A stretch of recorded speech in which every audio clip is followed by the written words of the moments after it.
become part of the curriculum? Could this change the future of education? Could we guarantee that every kid by the time they graduate grade 12 has met a variety of people from different countries and industries and backgrounds? And in doing so, these kids now are equipped with like a deeper understanding of how they fit into this world. What is possible? Dell launched a stat, and this is pre-COVID. They said 80% of the jobs that are going to exist by 2030 do not exist today. One more time, please. 80% of jobs that are going to exist by 2030 do not exist today. Hello. People out there, listen, because this is coming. This is real.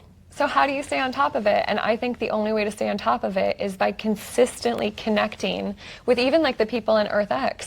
I came here and I'm updating my knowledge about where are we at the latest with wind and solar and hydrogen and soil, right? That knowledge where it's exponentially changing, especially with the introduction of AI.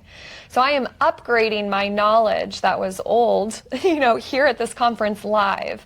And so we're like, what if we could get these sustainability experts again on this marketplace, and these teachers could bring them into the classroom so that these kids that are going to inherit these problems have the idea of like, I didn't know that we're doing this within wind.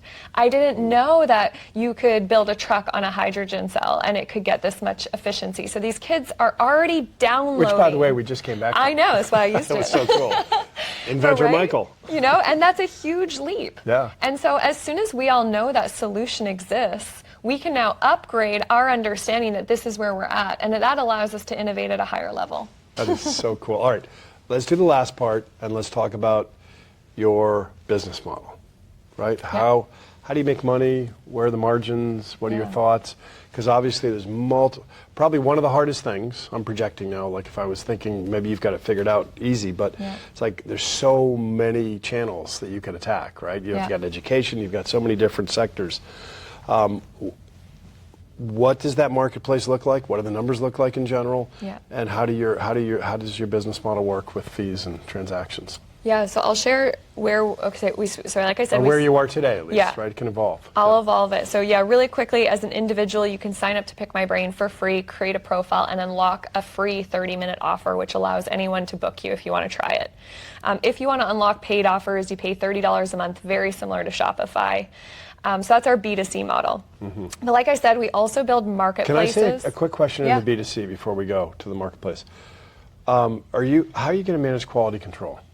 So it's similar to Shopify, so you can onboard, and if you're an individual that wants to package, price, and sell their knowledge for $30 a month and we make that easy, it's up to you, right? Okay. And the consumer can read all about you. Okay. What is your purpose? What is your vision? Can I see you on social media? So we're empowering the consumer to be an adult and decide. And then the crowd figures it out pretty quickly, and right? there's reviews Not and like reminders. the old school model, like when I was at the beginning of e-commerce. It's like, okay, what do you mean let people rate you, right? I mean, that was a thing. Totally. Yeah. And I think now with the amount of content we have out there, you can have that trust pretty quickly.